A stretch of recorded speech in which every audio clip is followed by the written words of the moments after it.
Je m'appelle Catherine Bandy-Racler et je suis infirmière spécialiste clinique dans le service de prévention et contrôle de l'infection et je suis plus particulièrement répondante sur le département de chirurgie. Ça va? Comme infirmière spécialiste clinique en prévention et contrôle de l'infection, on a une partie de nos activités qui relève de la surveillance et une autre partie qui relève du contrôle. Alors le contrôle, c'est par exemple quand on fait des audits de mesures spécifiques mises en place dans les unités de soins ou d'hygiène des mains. On observe des situations et puis on observe des moments où les professionnels devraient se désinfecter les mains et on voit si oui ou non c'est réalisé. Et puis ça nous permet d'avoir des statistiques et de donner ça aux équipes, aux cadres de santé et de faire améliorer l'objectif qui est de se désinfecter les mains avant un contact patient, principalement avant. C'est celle qui protège le patient d'une colonisation de bactéries et donc de l'infection nosocomiale. Bonjour madame, je suis infirmière en prévention de l'infection, puis je reste juste avec ma collègue infirmière et j'observe sa pratique de soins, d'accord ? Alors, je vais vous brancher l'antibiotique et brancher le cathéter.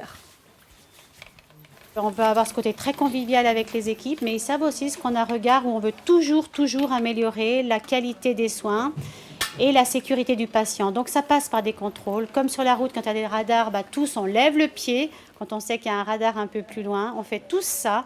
Là, c'est un peu pareil. S'ils voient l'infirmier ou l'infirmière en prévention d'infection qui arrive, oups, vous avez qu'à entendre le nombre de déclics qui surgissent à notre passage, rien que ça. C'est un réflexe. Ils assimilent notre présence à la désinfection de leurs mains et du coup, ils le font dans les couloirs.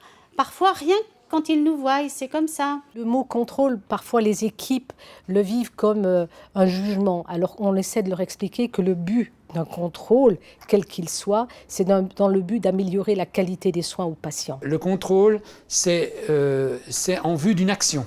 C'est pas en vue d'une sanction. Ça, je le dis toujours. Par exemple, l'hygiène des mains, le but, c'est pas de repérer les gens qui travaillent mal puis de leur taper sur les doigts, c'est le cas de le dire, mais c'est surtout de revoir avec eux ce qui ne va pas. D'accord ? Et puis, c'est aussi d'encourager ceux qui font bien. Sur cette séquence de soins, 100% d'observance à l'hygiène des mains. Pourquoi ?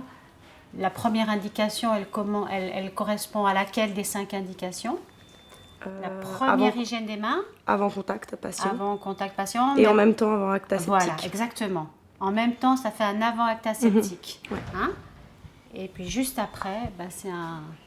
Après contact patient. Après contact patient, parfait. 2 opportunités, 2 réalisations de friction avec la solution hydroalcoolique pour éviter de donner des germes à madame. Ce qui est particulier à notre fonction, c'est cette interaction avec plusieurs collaborateurs de l'hôpital. On travaille aussi bien avec l'agent propreté-hygiène, comme on a vu ce matin. On travaille avec l'infirmier responsable de l'unité. On travaille avec l'aide-soignante. On travaille avec tous les corps de métier, j'ai envie de dire. Et c'est cet axe comme ça pluridisciplinaire qui est intéressant. Et du coup, surtout, on voit les patients à longueur de journée, si on le souhaite, puisqu'on peut aller vers eux et puis les encourager à se désinfecter les mains, à se protéger contre les germes de l'hôpital. Ça, c'est une partie aussi intéressante. Il y a une chose qui me frappe tout de suite, là, c'est que vous n'avez pas votre bouteille pour vous désinfecter les mains. Ils vous en ont pas donné? Non, je n'ai pas demandé. Non. Vous n'avez pas demandé, mais c'est surtout à nous, à vous la proposer, dès que vous entrez. Vous êtes venu hier soir? Oui. Je vais vous donner la mienne, parce que ce n'est pas un problème qu'elle sorte de ma poche. Non, non, c'est pas... En fait, il faut mettre du liquide, poser, et ensuite, voilà, vos mains sont propres. Très présente sur le terrain auprès des équipes soignantes et des patients, Catherine est aussi une aide précieuse pour la responsable de l'unité. Bonjour Mireille, tu m'as appelée? Bonjour Cathy. Bonjour. Merci vraiment d'être venue parce que nous avons un souci.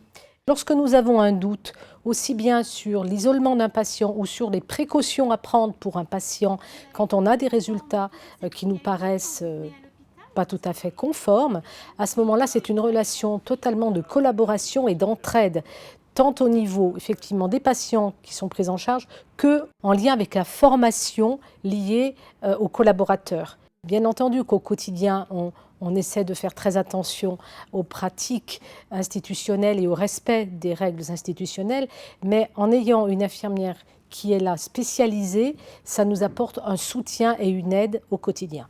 Une partie non négligeable de l'activité de Catherine se passe dans son bureau, où elle s'occupe de tâches de surveillance à des fins épidémiologiques et statistiques.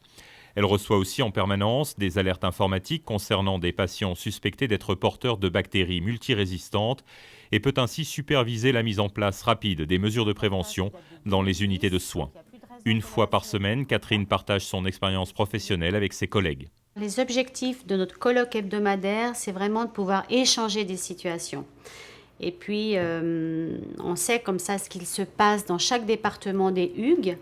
Vu qu'on se remplace mutuellement fréquemment, c'est très important de savoir ce qui se passe ailleurs parce qu'en l'absence d'une collègue, on peut être appelé et même si on a des grilles de suivi maintenant sur nos ordinateurs, c'est important cet échange, vraiment.